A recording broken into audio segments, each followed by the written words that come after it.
مفتی صاحب، ہمارے معاشرے میں آج کل یہ رواج عام ہو چکا ہے، اگر کسی کے گھر کی بکری بھی گم ہو جائے نا، وہ مسجد میں آ کے مولوی صاحب سے کہتے ہیں بھئی ہماری بکری گم ہو گئی ہے، کہ ہم اعلان کر سکتے ہیں یا نہیں کر سکتے؟ آیا گم شدہ اشیاء کا یا پھر فوتگی کا مسجد میں اعلان کرنا یہ جائز ہے یا ناجائز ہے؟ آپ کے سوال کے اندر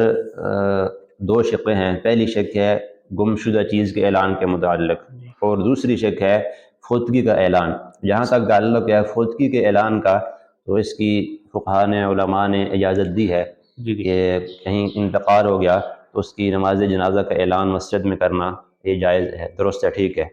اور جہاں تک دوسری بات کا تعلق ہے گم شدہ چیز کا اعلان، تو گم شدہ چیز کا اعلان مسجد میں کرنا اس کی اجازت نہیں ہے حدیث شریف کی روشنی میں۔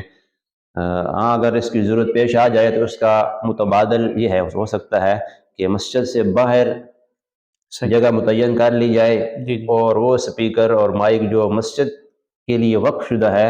اس کے علاوہ ایک اور سپیکر رکھ لیا جائے مسجد کی حدود سے باہر، تو ضرورت کے موقع پر اس دوسرے مائک اور سپیکر میں گم شدہ چیز کا اعلان کر سکتے ہیں۔ البتہ اگر ایسی چیز ہے جو مسجد کے اندر ہی گم ہوئی ہو، ایک آدمی نماز پڑھنے کے لیے اور مسجد کے اندر اس کا کوئی رومال وغیرہ، کوئی ٹوپی یا کوئی موبائل، کوئی ایسی چیز مسجد کے اندر کہیں گر گئی ہے، اسے مل نہیں رہی، تو ایسی چیز کا پھر اعلان مسجد کے اندر کرنا درست ہے، لیکن اس شرط کے ساتھ کہ شور و شغب نہ ہو اور مسجد کے آداب کا خیال رکھا جائے۔ اگر کوئی بچہ گم ہو جائے تو اس کے بارے میں کیا حکم ہے؟ مسجد میں اس کے لیے اعلان کر سکتے ہیں یا نہیں کر سکتے؟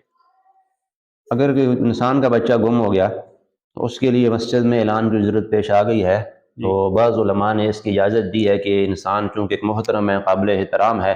تو اس کی شرافت کے پیش نظر مسجد کے اندر اعلان کرنے کی اجازت ہے بعض علماء کے نزدیک۔